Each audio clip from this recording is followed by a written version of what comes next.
Welcome to Dark Docent. My name is Jake. Join me as I guide my friend James down the paranormal rabbit hole, attempting to prove the authenticity of a new case each week. Today's case, the Grafton Monster.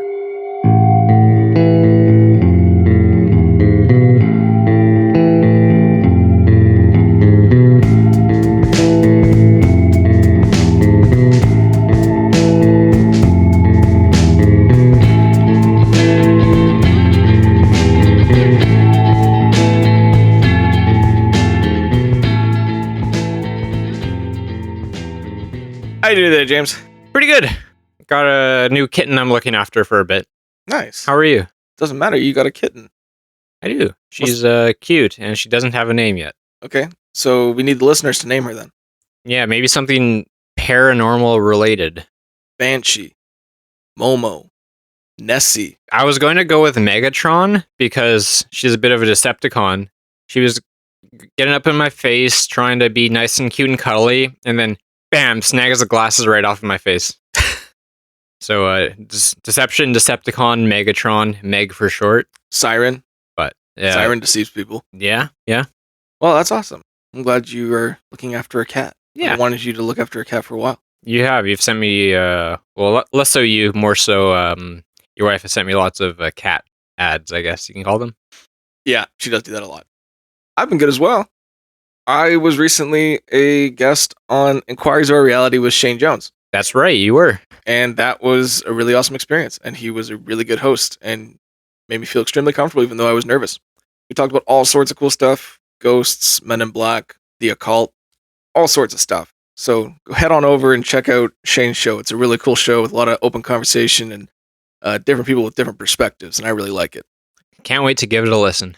Well, in the meantime, we have a show to do here, James. We do, our own. And today, I decided to dig into my bag of tricks a little bit. We've done a lot of big things recently. Yep. A few things that are on everyone's radar. Like the Hoyabachu Forest. Like the Hoyabachu Forest and the Jersey Devil. I wanted to give you a deep cut this week. And I found one that I don't think you've ever heard, and I don't think many people have heard of. I got a story for you. We are in Grafton, West Virginia, June 16th, 1964. Robert Cockrell is a reporter for the Grafton Sentinel, and he's driving home after a long day at work. It's about 11 p.m., and he's driving on a rural road right beside the Tygart River. As he's driving, the roads begin to wind wider and sharper until he turned a corner and had to slam on his brakes. There was something massive in the middle of the road. It was a dull white color. He thought his eyes were playing tricks on him at first.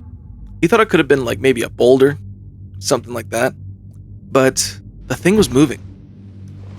It was slow, heavy, and deliberate. And it seemed to have no reaction to him slamming on his brakes right in front of it. He thought maybe it was an escaped polar bear. But the creature didn't appear furry. It seemed to have a fleshy, slick, seal-like skin covering its body. It was bipedal, 9 feet tall, and 4 feet wide. And the most chilling detail of the creature? It appeared to have no head. The creature paid no attention to Cockrell, and kept walking across the road. As it did, it began making a strange, sharp, whistling sound.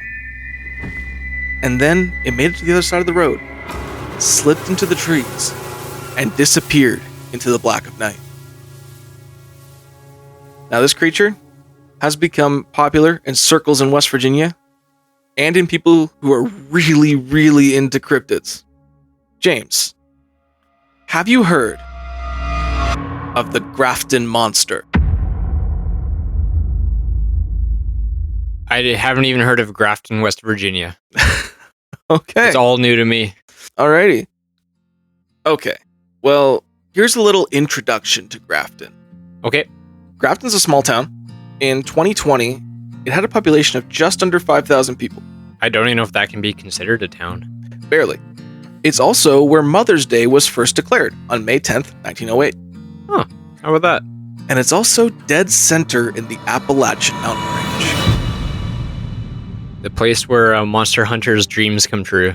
Yes, because we have talked about at least one other creature in West Virginia, and that was the Flatwoods Monster. Yeah. And there's another famous cryptid that also is from West Virginia, and that's Mothman. So West Virginia is a weird place, especially for anomalous creatures like this, which I know you love. These very, very... Very convincing, very real monsters. Hey, you're saying this now, but we're not done the case yet. Maybe I have some really good evidence for you on this. Hey, you might. I am here to judge. I know. And it does hurt, believe me. For the next 30 seconds, Cockrell sat in his car contemplating what he saw, or if he saw anything. He was like, I've had a long day. I am tired. I could have just seen something. He's still in disbelief if he actually saw anything. But the fact that the encounter was longer than just a flash in the pan, he saw it for a good maybe 30 seconds or so. And the creature was moving so slow, and it made that strange high-pitched whistling. He thought, maybe I did actually see this thing. So he turned around and headed right back into town. See, his two friends from the Grafton Sentinel were still working, Jerry Morse and Jim Mouser. He bursted through the doors, walked up to them, and he began telling them what he had seen. Now, they were instantly like, Bob, it's been a long day. Yeah, sure thing, buddy. He's like, they're like, I think you're just tired. I think you're just seeing things. Giant ground sloths went extinct years and years ago. Yeah, I don't think you saw what you saw. Well, he actually stopped and made an effort to be very clear and very firm on what he saw. He was like, I'm not crazy. You know, maybe I did see something. That's always the first thing a non-crazy person says. Hey, you know what? It's true, but it's also the first thing a crazy person says, so it cancels out. But still, he was very concise and clear about what he said. He was like, I don't know what I saw, but I saw something strange. Eventually, they were convinced enough to go with him. They're like, let's go see what this thing is that he saw. However, in the back of their minds, they're most likely there to kind of make fun of what he was encountering. But when they got back to where he had seen the creature, the three men got out of the car and saw a wide, uneven path going off into the woods where the creature was seen. It looked unnaturally wide, and it looked very recent. More like a game trail as opposed to a walking path. Yes, like this was made, and it looked very recent. So they're like, even if he saw something strange, like maybe he's misidentifying something, there was something that was here. So they decided to follow the trail into the woods. They were walking through the woods, deliberately trying to be as stealthy as possible, tiptoeing through the brush, trying to not make a sound. When all of a sudden they start hearing something. A long, drawn-out whistle that would start soft and then end abruptly and sharp. And right after these whistles ended, the men heard breaking branches as if something heavy was moving through the foliage. So that was enough for them. Yeah, no, get out of there. They turned around and they went right back to their car. And they drove back to the Grafton Sentinel in complete silence. Once they got back inside, they started talking with each other. Like, what was that? What could we have seen? What could make these noises? And the conversation went from, what did we see? To, should we write a story about this? Because they're all editors for the paper. And by the time they started discussing, should we write a story, it was past the publishing deadline for that day. This is early in the morning now. Yeah. So they're like, let's just leave it. It's just another thing we saw. And Cockrell actually was like, I don't want to be ridiculed. Maybe I was just tired and I shouldn't say anything. He's still the only one that saw something, even though they all heard something. So it's a bit of it would definitely be a weird one to try to get out there as soon as he can. And the thing is that they also all heard the whistles. Yeah. And these strange, otherworldly sounding whistle that didn't sound right. So they both heard that. Although I do understand him being hesitant, because this thing it's not like a Bigfoot. Like a Bigfoot, if someone says they saw a Bigfoot, it's like, yeah, okay, a monkey man. It's somewhat down to earth. Yeah.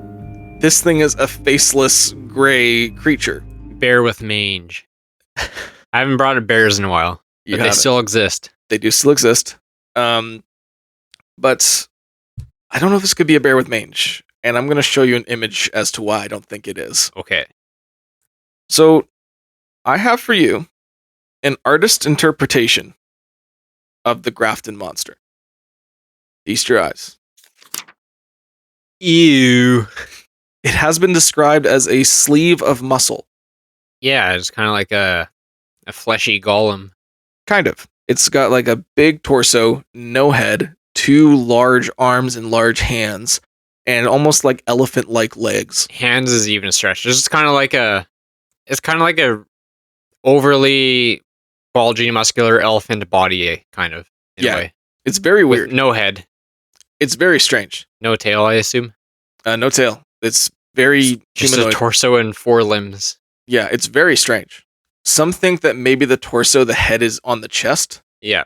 but of course no one's been able to prove that. Yeah, and this is just obviously some artist rendition, but was it more kind of upright, or was Yeah. it... It was bipedal, the way it walked. Right. And this art actually is from something you know. ChatGPT? No, Fallout 76. Oh, Yes, the Grafton Monster is featured in Fallout 76. I've never played that one. It's based in West Virginia. Yeah. So they put a lot of the West Virginia cryptids in it. Like the Flatwoods Monster and Mothman are also in Fallout 76. Right. I mean, it'd be silly not to put them in. So the Grafton Monster definitely lines up with being in Fallout 76. But it's a weird thing. And that's also why Cockrell was so hesitant to report anything on it. Because it's not down to earth. This thing is beyond comprehension. But Cockrell did spend the rest of the day pondering. Should I write something? Should I leave it alone? I don't know. But at the end of the day, he did decide to write something about it. Because he thought that maybe it would be better for him to write down exactly what he saw so he could go over it and maybe in his head figure out if it was something different. So he did write it down and he did write an article.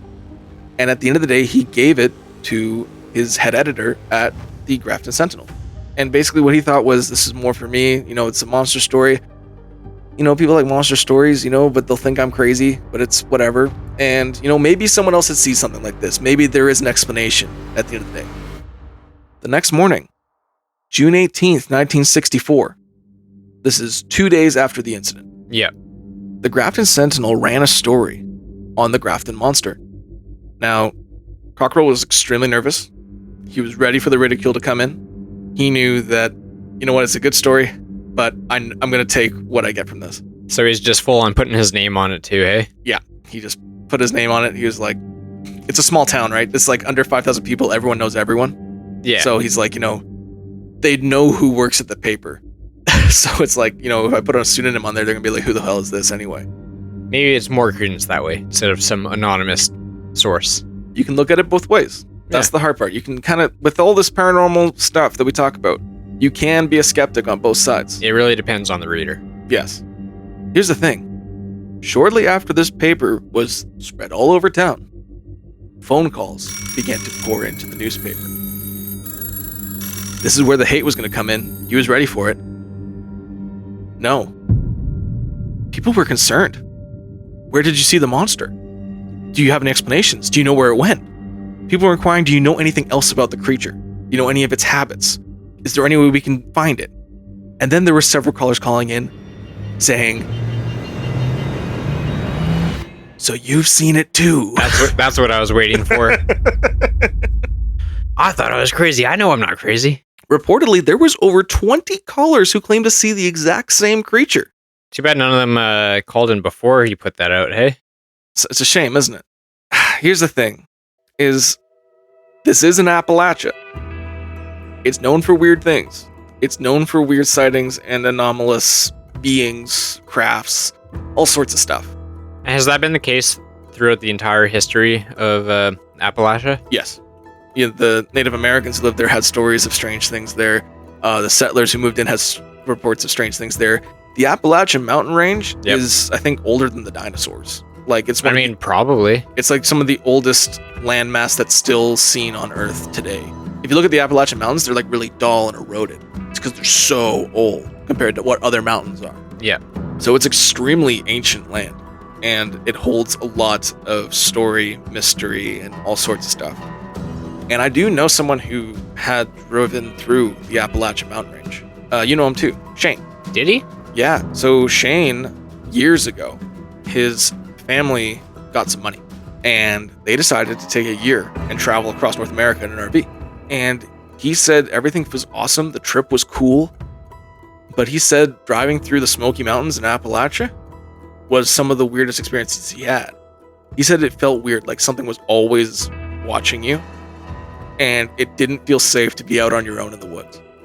He says the whole time you were in there, it felt weird, and it felt better when you left. So and as far as I know, Shane's a pretty down-to-earth guy. I don't know him to know much paranormal stuff or be as into paranormal stuff as I am, of course. No one is. Well, there's a few. Don't call me out. But Shane said that there's something weird there. He felt like there was something weird there. Yeah. And that's not the only person who claims there's weird stuff there. And also, we've talked about it before, how, West Virginia has counties that have more magnetic anomalies than other places in America, which could lend credence to other weird things happening there, as we've seen in other parts in the world. Whole number of possibilities. There is. This news was taken so seriously that there was a monster in Grafton that even the national news picked up on it and began to report on it. Now, this caused a lot of people to go to Grafton. Way too many people. I was going to say, if they have a population of 5,000, they probably don't have much for accommodation. Well, James, it's now been reported across America that there's a monster in Grafton, West Virginia. You know what that means? Monster hunt! Monster hunt! Let's fucking go, brother! Bang! People began to come into Grafton, West Virginia in droves. The police reported that it was bumper-to-bumper traffic all along rural roads with people just pointing guns into the forest looking for the monster. At least Jane's Diner probably got lots of good business. Probably.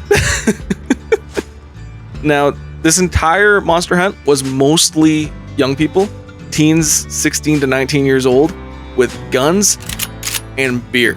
Hell yeah. Now, this is like in a day. Yeah. Like June 18th, the evening of June 18th and into June 19th. Word spreads fast in 1964. It did. And people just drove out the night of June 18th with just loaded with ammunition and beer. First it was teens. But then some of the kids started getting involved. And they started going out into the woods as well. And even a few of the adults wanted to find the monster. Kids going off into the Appalachian woods? Yes. Hell yeah. This was getting so out of hand so quickly that police started to do patrols in the woods to stop any hunters that were going through the woods shooting things. Also, it became commonplace within that day to hear gunshots in the woods of someone who claimed they shot the monster. Probably need quite the gun to bring that thing down. Oh, probably. You need like an elephant gun. The next day, on June 19th, the Grafton Sentinel even ran a story. Quote, "Teenage hunting parties, latest activity on Grafton scene." However, the night of June 19th, things started to get even more out of hand. People weren't just hunting in the woods, but they were breaking onto people's properties, tearing down fences, drinking and throwing cans all over people's yards. Like, people were like hunting it in like areas where there were homes. And there's a really rural place around Grafton, so there's a lot of homes with bigger property. Hey, monsters probably don't respect property boundaries, sorry. This is true, and neither did the monster hunters. So the cops had to put a stop to this. And there were several people from these monster hunts that claimed they saw the creature and claimed they shot the creature. The only evidence is the empty shell from their guns. That's about it. There's nothing else from it. No blood, no footprints, no monster. No. After the story was run, the monster hunts lasted 2 days. There's gunshots being fired all around Grafton, bumper to bumper traffic filled with guys with guns and beers. The authorities in Grafton started putting out stories that it was nothing but an active imagination. And even some claimed that it was an outright hoax. There was no base to these claims, though. This was just authorities saying, oh no. There's as much base to the claims as there was to the initial one. Exactly. So it's the same. But what's more likely? Here's the thing. What I mean by this is they're saying it without Cockrell saying it. They're just saying it because they wanted to slow down the amount of people coming into their town. Even more so, I'd say it's important if it was real. Get these kids out of the forest. Either way, go. Yeah, no, fair enough. You have a valid point with the, there's as much, base to the claim of the monster that there is of the authorities saying there's no monster. But what I'm saying by saying it's a baseless claim is it was just started by them to slow it down. There was no outright admitting that it was a hoax or that it was a fake or anything like that. Yeah. Here's the thing, is they said it was overactive imagination, also that it was a hoax, but they also claimed that it was misidentification. They claimed all three. You can't claim all three. I mean, they're all kind of the same in a way. They are, kind of. But one's a hoax, one's a misidentification, one's just an imagination, made up story. So kind of hoax and imagination works, but not misidentification. Misidentification and imagination work, but not outright hoax. It's kind of like a triangle. So after this, though, the monster hunt was died down really quickly. They started putting out, it's just imagination, a case of spring fever, all this sort of stuff. And this did eventually slow down some of the hunters coming into the town. But it didn't stop the interest in the creature. This is when theories started to come out about what the monster could be. So they claimed, or the paper claimed, authorities at large claimed, that it was most likely a man pushing a handcart with boxes stacked too high. That was the most likely? Yes. All right. On a rural road on a Tuesday night. Yeah. I personally don't think there's much to that. I don't think a man who's in all gray with a cart that's gray holding boxes that are gray stacked too high. Did a man come forward and say that's what he was doing? No. No one came forward and said that was something that happened. And in a small town like Grafton, you would probably know if there was a guy who went out into the woods with a handcart and did stuff like that. But no reports of any grifter. Hey, that's just homeless Jim. He does that. Yeah. So another theory was that it was a misidentified animal. Like maybe a polar bear or a gorilla, but... Were there any escaped polar bears or gorillas in Grafton or anywhere nearby? What a spontaneous and natural question. My recording definitely didn't freeze and didn't have to recover some of this. So not only is there no zoos near Grafton, but any zoo that was remotely close didn't have any escaped animals the night that this thing was seen. And also, the explanation of it being a polar bear or a gorilla, it matches some aspects of the Grafton Monster. Mm-hmm. Like, the gorilla would probably match how wide it was. The size of a polar bear and the thickness of a gorilla. Yeah. So, like, it takes some things from some things, but it doesn't match up with other things. And also, the skin of the Grafton Monster was said to be slick, like a seal skin. Like, they never described it as furry. I mean, aren't seals kind of furry anyways? They are, but not when they're wet. Like, you know what I mean? Like, a polar bear is slick when it's wet. Here's what I mean, is that if a polar bear is wet, you can see, like, it looks like a wet dog. Doesn't look like a smooth seal. No, like when a seal is in the water, it looks almost like it would be smooth or like... rubber? Yeah, like rubbery sort of thing, right? And that's kind of like how he described this thing. It was more fleshy. It wasn't furry. Yeah. In my opinion, the misidentified animal thing doesn't quite match with what this could be. But I'm up for hearing an argument if you can think of anything this could be. Walrus. Walrus? Escape. You said that really convincing. What's like a big seal? Walrus? Bear with mange again? Bear with mange is always a possibility. Could be like a bear crossed with a Texas chupacabra. Maybe. Here's the thing. Is another aspect of this story is not just what it looks like, but how it acted. This thing did not react to him. He slammed on his brakes, and apparently, according to Robert Cockrell, he said that this thing didn't even react to him, like he wasn't even there. Well, that makes perfect sense. It didn't have a head. Well, yeah, but okay, I think we're on to something. Oh. You know what else walks around like you're not there without a head? What? A chicken with its head cut off. But this could be like a bear with mange with no head that's still going. You know? Now I know how you felt when I showed you the Hoyabachu video. I think I'm onto something. I don't know what you mean. Show me a video of a bear walking around with If I did that, you'd tell me it was fake. You'd say it was AI. Here's the thing, is you know what? I'm a little nuts, and I might give it a chance. You sent me that AI snake video. I don't know if that was AI. The audio suggested that it probably was. It had that AI audio. I saw it before AI started. That's the only part that's weird. You think you did? I feel like I did. AI started in the 90s. I feel like I saw that thing like years ago, before AI was really a thing. That's the part where I'm like, it's so tough nowadays. It's so tough. Some of them are really, really good. That's the hard part. Like there's that video of Keanu Reeves fighting Joe Rogan now. That's fucking amazing. I thought that was real. Back on your theory. Yeah. I unfortunately. Chickens run around with their head cut off like spastic. And I would think that any other animal who got its head chopped off would move the same. Well, we've not run the tests. We don't know that for sure. So you got to go out there and decapitate a bear? This is all speculative evidence on your part here. On my part? You're the one that brought up the headless bear theory. It's a theory. I don't think there's as much credence to it. Okay. Well, okay, let's make it even weirder then. Go over. I've brought up before in the 411 case. Mm. Cordyceps. The fungus that takes you over. It makes you go. So like a mushroom man bear? Like a fungus took over a headless bear with mange and it slowly moved across the road. It's only logical. I don't think there's much to that, I'm gonna be honest. All right, well, we'll chalk that up as a maybe right now. We'll keep it a plausible? Yeah, as a plausible. Until I see you decapitate a bear and implant it with cordyceps, I will not believe it. Well, we got a summer project.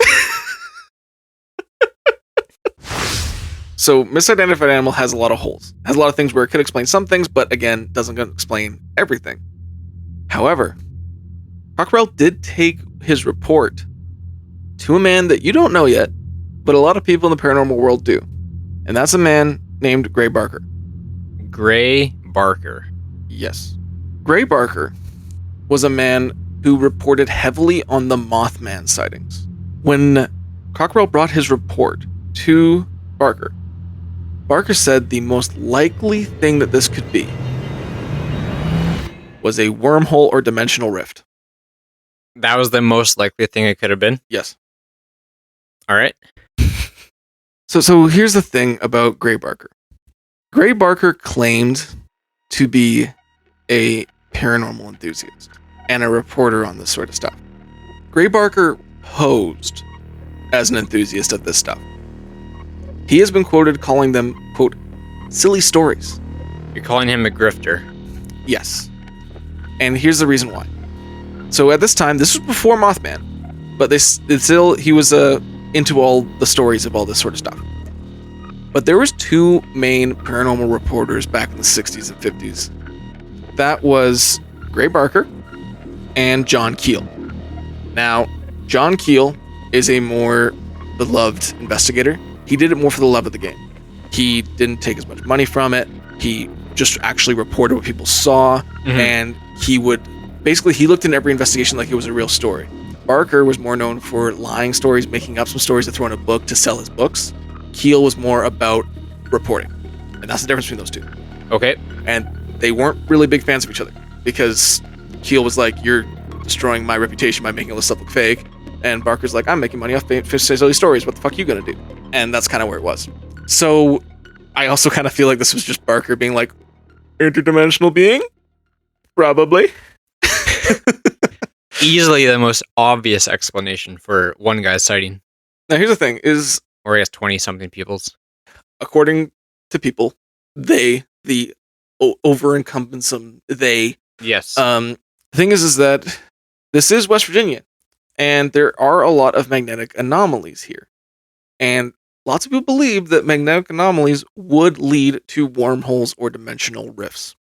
As we saw with Grafton Monster, Mothman, other strange anomalous creatures or crafts that have been sighted all around this area, they all coincide with strange magnetic anomalies. So Grafton, it's only about 2 hours away from where Mothman was sighted.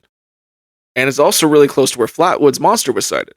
And this thing was actually only seen 2 years before Mothman. So it's not like we don't see weird creatures in this area that aren't seen anywhere else. I think there could be something to the wormhole or dimensional rift theory. But again, that's still all mostly theory. Like John Keel was a big believer in window areas, was what he called them, which were dimensional rifts. Right. And same with J. Allen Hynek, who was the head of Project Blue Book. He was also famously interested in the possibility of wormholes or interdimensional rifts. But again, can't prove it really. But it is a theory for creatures that are just popping up out of nowhere. Now, I think I asked this before, but I don't remember. Yeah. This magnetic anomaly wormhole creatures popping up thing, do they also pop out? Was that kind of what we got from it? They blink in and blink out? Yeah. It's like, because like dimensions are often thought to be happening at the same time as how we're happening right now, right? So like, but they're, the reason people are like, oh, why can't we see them? It's like, because it's like everything's happening, but on different radio channels. So like, let's just say like we're 99.9 FM. 99.3 could be happening just a few spaces away. We just have to turn that dial. So like my arm could be over here, like a little more to the left than my arm right now. Yeah. So is there, do you think, some correcting force going on? Or could it be like, I don't know the first thing about string theory, but if everything is, you know, little strings and there's a little crossover and then maybe they force themselves back out somehow? I don't know.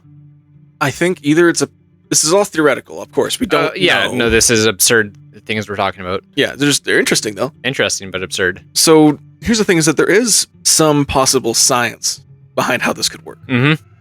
So either blip in, blip out. You know, we don't really know how it works. That's more of a mysterious way of explaining what happens with dimensional rifts. Yes. However, there was a book that was written back in 1884 called Flatland. And it describes how interdimensional interactions would work very well. Basically, it's from the point of view of a person who is in the second dimension. Everything is two-dimensional. And he encounters a one-dimensional creature. And he's trying to explain how he can see him. And the one-dimensional creature does not understand how he can see him. And the two-dimensional creature says, well, you're one-dimensional, but I'm two-dimensional. I can go back and forth. So, if I go back to where you are on the one dimension, it will appear as if I appear out of nothing. I blink into your existence, where you can only see one dimension. And then if I move slightly to the left, I'll be out of your dimension. And that's how you only see me, and I blip in and out. And he's trying to explain to him that in my dimension, there's two dimensions. And the person from the one dimension just doesn't understand this. They can't figure it out because it's beyond their comprehension of reality. Yeah. Later in the story, the two-dimensional creature encounters a three-dimensional guy. And he's like, wow, I don't know what you are. How can I see you? You have three dimensions. And the three-dimensional creature says, oh, well, in my world, we can go left and right and up and down and forward and back. We're three-dimensional.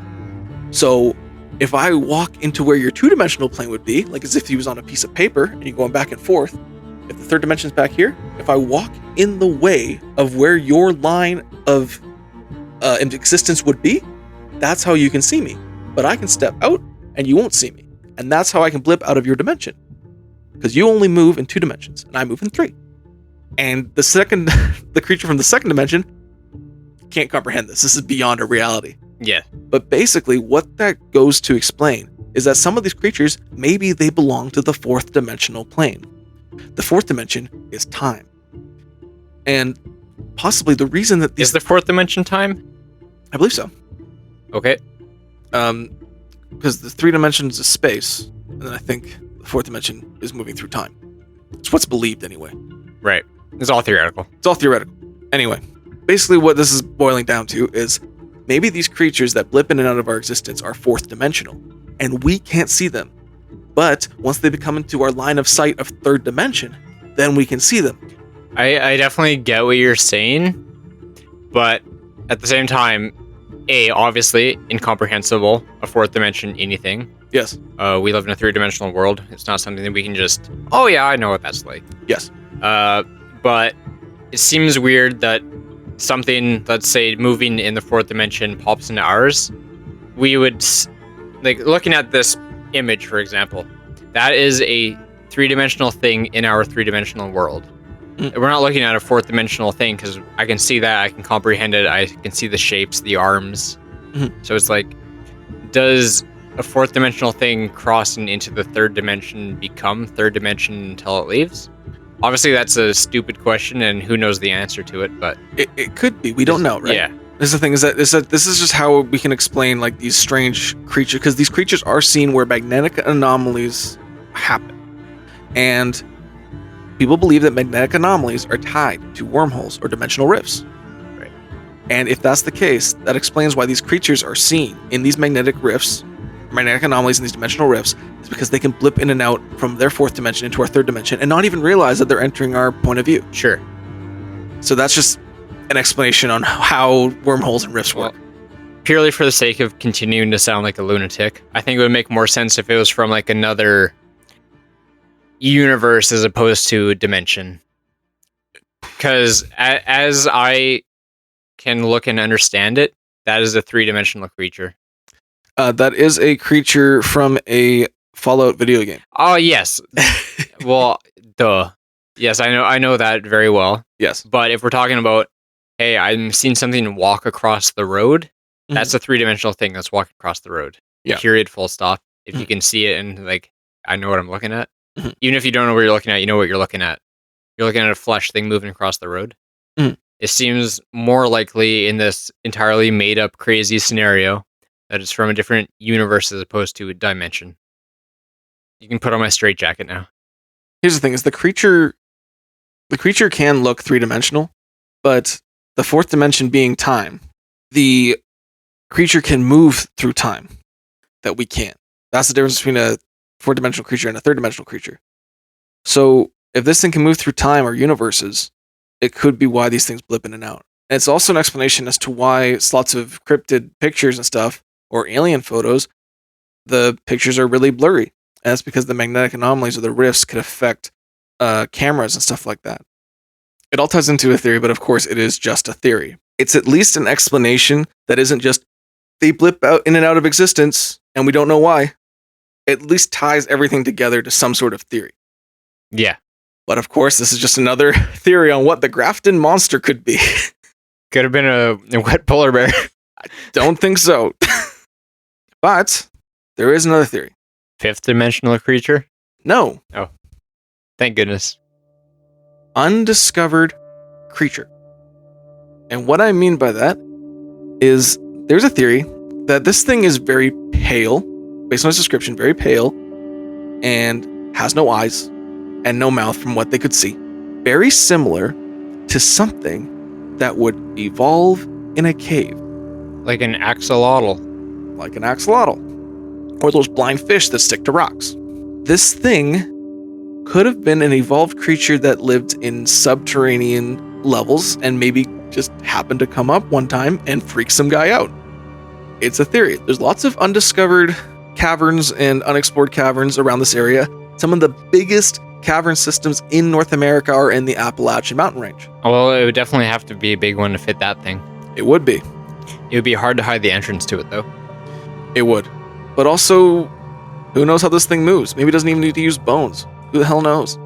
There is another theory that this thing is an undiscovered aquatic creature, since it's been seen so much around the Tigard River. Seen so much by it? You mean there's been more sightings?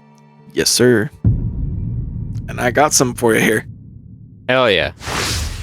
There was a man who claimed to see the Grafton Monster in 1977, years after the events of the initial sighting. But he claimed that he saw it when he was a boy. This is his quote.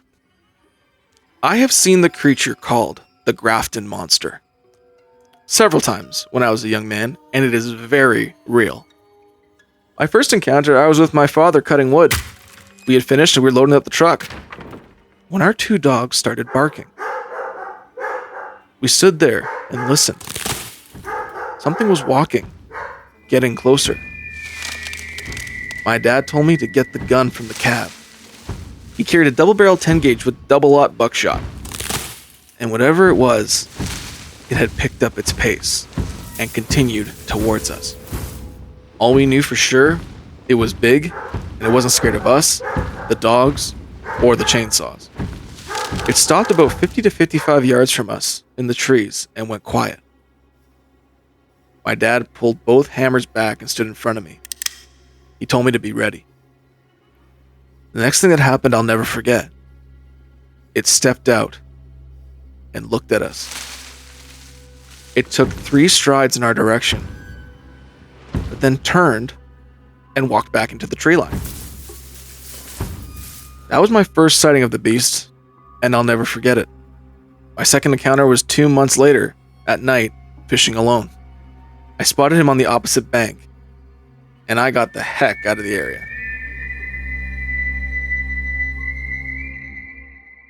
And that was the last time you saw the Grafton Monster. What do you think he meant when he said it looked right at them? Probably faced. Like, he's got a torso, it's got arms, it's got legs. Yeah, you can kind of guess the direction is facing. Yeah, it's like if the headless horseman looked at you, you could tell it was looking at you. The torso faces you, right? Yeah, true enough. So, at least in our understanding, it could have not been looking at him. We don't know how this thing works. It's fucking weird. Could have been walking backwards. Yeah. Now, we have another encounter, nearly a decade after this one, or after this was reported anyway, in the late 1980s. In the late 80s, Grafton police responded to a call from a campsite near the Taggart River. When they arrived, they had found several civilians grouped around their camper. They looked like they had fallen into the water. They were all wet, and they were soaked head to toe. Apparently, one of the men had almost drowned, and he just regained consciousness. When the police were asking what happened, they explained that he was on a boat they had out in the river. They were going out to do some late night fishing. And as he was fishing, he felt something heavy bump against the bottom of the boat. He looked at the front of the boat and saw nothing. And as he turned around, the back of the boat shot up right into the air. Something arose from the water and threw the whole boat out. The thing had to be massive. He didn't know what it was. When they looked up after they surfaced from the water, they saw a massive gray creature thrashing the water and smashing the boat. The description of this creature was almost exactly to a T what Cockrell had seen. This creature was smashing down on the boat and swinging its hands around almost as if it was looking for the person that just fell out of the boat. Now the fishermen panicked, trying not to drown, as the creature was thrashing around in the river. Soon after, the creature turned and moved away and went below the waves.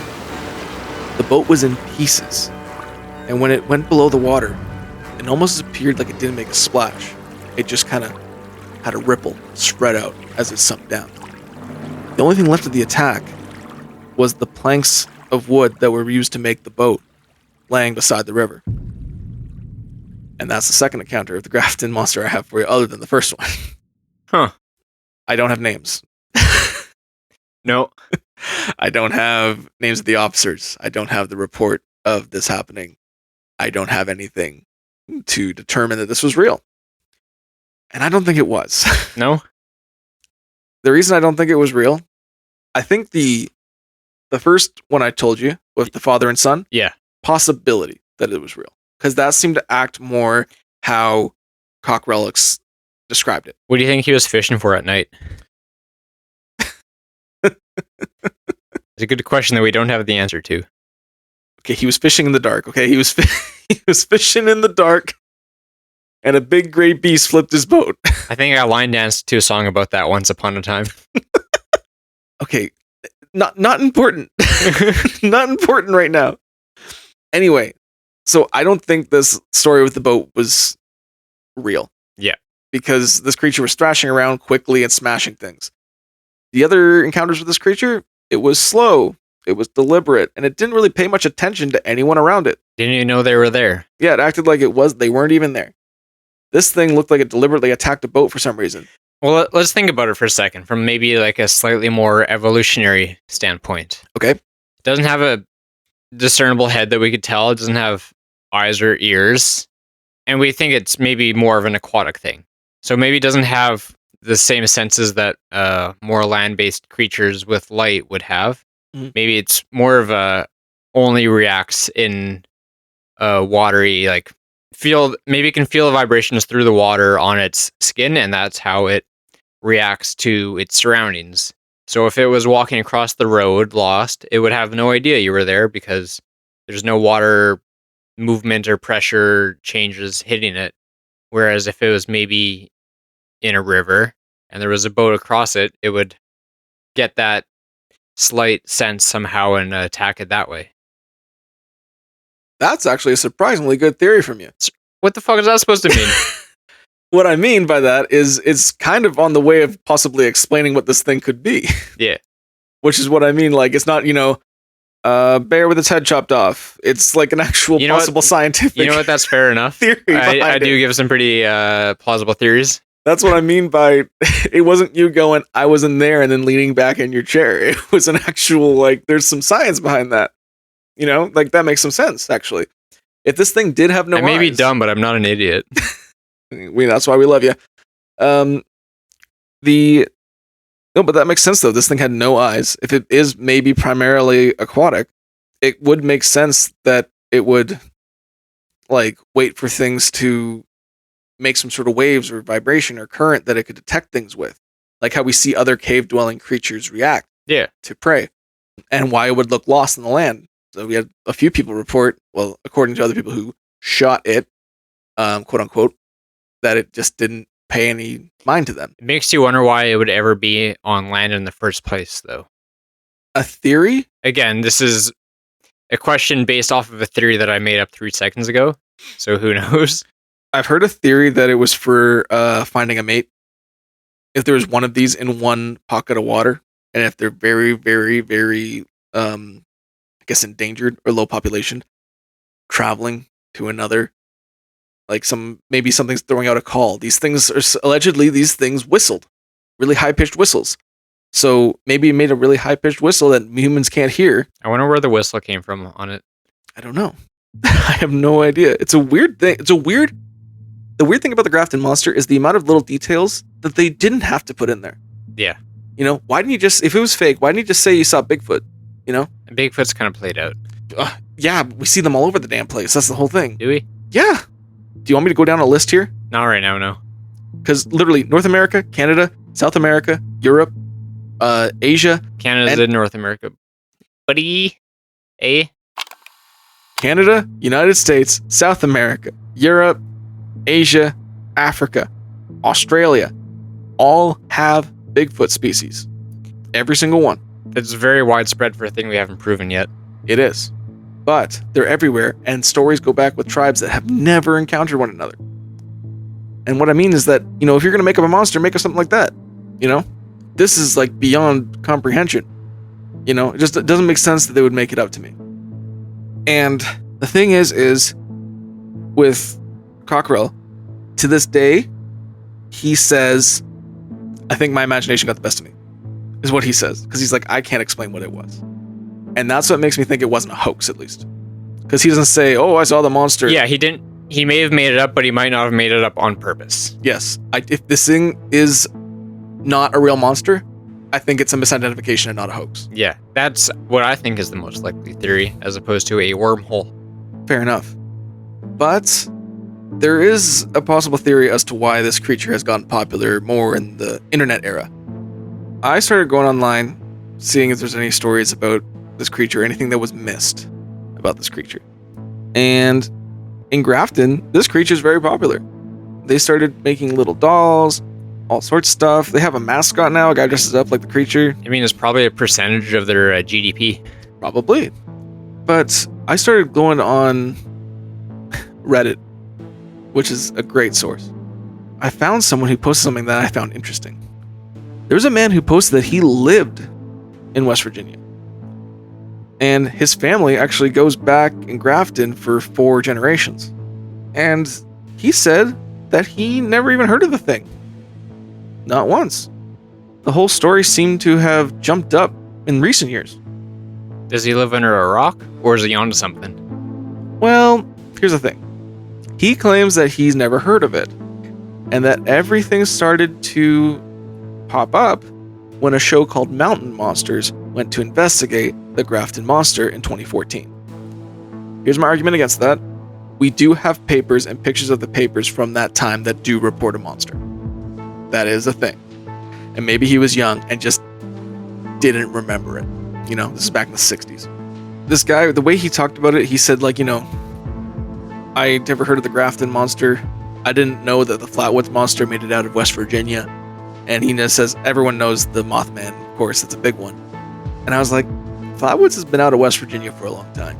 Flatwoods has been a pretty big topic of discussion for a while, like since Made it to Japan. Yeah, it's been out there for a while. So I'm like, I think this guy just hasn't really paid much attention. If he's from Grafton, small town, maybe he doesn't pay attention to everything outside the world, you know? Yeah. Possibility. I don't know the guy. And we do have newspaper reports from the time that did say there was a monster and there was a monster hunt. But it was on a show called Mountain Monsters.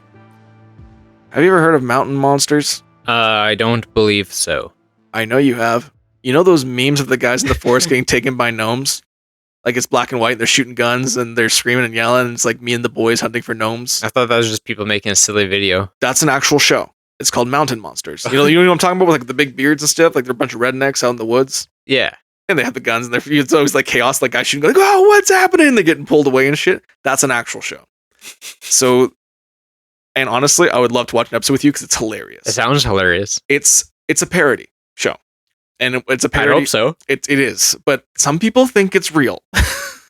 It's not real. It's a parody of these hillbilly guys going out and hunting mountain monsters. They've done the Grafton Monster. They've done all sorts of Bigfoot. They've done sheep squatch. I remember the sheep squatch episode. The sheep squatch allegedly spit acid on one of their eyes and they had to go to the hospital. And it was something. It did help the Grafton Monster get more popular in the modern era. So I could see it definitely having a dip throughout the 70s, 80s, 90s. And then once the internet started happening and TV shows started happening and stuff like that, that it came back. But to the theory that all of this started in 2014 with the Mountain Monsters, which is a theory, that you can prove that it wasn't. Yeah. There's papers from the time. And I can show you the papers if you want to. Sure. Like just to prove it to you that there was a creature. Yeah, and while you're pulling that up, if you're one of our 16 listeners, make sure you grab a gun and head on down to West Virginia and start looking for it. Let us know what you find. Go to Grafton, harass the locals, see what you can find. No, sorry, don't harass the locals. That's what I meant. You probably have a gun in West Virginia in general from all the stuff we've reported on from there. I mean, it just sounds like a crazy place. It'd be silly to not have a gun. Here is a screen cap of the newspaper from the 1960s during the monster hunt. Teenage monster hunting parties. Latest activity on Grafton scene. Want to go monster hunting? If so, join the roving bands of teenagers who are apparently convinced that a monster exists and is roving in this section of Riverside Drive near the City Stone Quarry. Wednesday night, several bands of teenagers armed with flashlights, mallets, crowbars, and the like were reported searching the Riverside Drive area. I will note there is no date or anything on that. It is just a photo of the article or of an article in a newspaper by the looks of it. Yeah. It does mention it could be an escaped polar bear. Yeah. It does mention the teenagers. Well, here's the other newspaper of them trying to say it was just spring fever. So these newspapers do exist, which show that there was something going on at the time. Monster, result of spring fever, wild imagination. Exactly. So those were from back-to-back days of June 19th and June 18th. So yeah, it's not all mountain monsters. There is a photo from Mountain Monsters of the creature from a track cam. Do you want to see that photo? I would love to see it. I would be insulted if you didn't show me it. This is the track cam from the Mountain Monsters TV show from 2014. The creature is in the bottom right of the frame. The way you're looking at me suggests it's going to be hard to make out. Feast your eyes. That's a bear. I mean, it is a 144p quality snapshot. There is a logo on the bottom of the picture that you can't even really make out what it says. It's so low quality. That's the channel that the show was on. Yeah. The only word you can make out is America out of all of them. Mm-hmm. And that looks like a bear. I think it's a bear or it's a complete made up picture anyway. Yeah. Because a lot of the people that were on this show, they're like claimed to be Grafton locals, and then people from Grafton were like, "Who the fuck is that?" Who the hell is this guy? Yeah, and they're like, and guys are like, we know everyone in town, right? Like this town is super tiny. Like, Yeah. like we didn't know any of these people who were on the show. Show's obviously fake. Don't waste your time with it, but it's funny. At least they don't claim to be real. Yeah. Anyway, James, Even if that was a real photo, that could be from literally anywhere in the world. looks like a bear. It looks like a blurry photo of a tree with something that could be a bear in it. Yeah. So with that, James, Yes. that's all I have for you on the Grafton Monster. That's all, hey? That's all. It's just an account from the 1960s, a monster hunt, and then a lot of I saw it too. And one guy afterwards. fishing in the dark. And one guy fishing in the dark. Let's go to conclusions. Don't want to say anything else? Oh, well, what's there? I mean, I've thrown out theories. I think I've been more than fair with some of my theories. I understand. And I do like the one theory you made with the aquatic creature theory of it maybe seeing things. If it was a cave-dwelling creature, like it operates by sense and not by sight. And that does make a lot more sense. And by whistle. And by whistle, apparently. Well, James, with that, let's go to conclusions. So today, James, on the case of the Grafton Monster, we have a man who allegedly saw a creature on June 16th, 1964. He claimed that it was in front of his car, he got a good look at it, it moved deliberate and slow, and he got a very good description of what he saw. He has two friends that came back to the scene and also corroborated his claim of this massive creature going through brush and strange whistling noises, which he also reported. We have a big monster hunt, and we have a lot of people who called in after the report was brought in that they had also seen a creature similar. And other than that, we don't have much else. This creature was seen once that was well documented anyway, and then there's a lot of legends and stories surrounding it otherwise. So today on our scale from 1 to 5, James. 1, I'm an idiot. 2, you're skeptical. 3, you're on the fence. 4, there's something strange here. 5, the Grafton Monster lurks in the wilds of Appalachia. What do you come down to today? I feel like out of all the episodes we've done, I can get away with a lower one without hurting your feelings. Maybe. I think today I'm coming down to a 1.75 to a 2. 1.75, we'll say.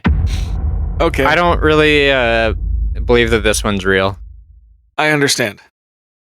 To be fully fair, I had no evidence for you. No. And the point of this podcast is to prove it to you. And I got nothing to prove it to you with. No. So, Hey, but the other episode you said sometimes the lack of evidence is evidence. yes, it is. Which I don't know how much I believe that, but it is something you said to me. Sometimes. It depends on the situation. It's not Yeah. in every situation. Yeah.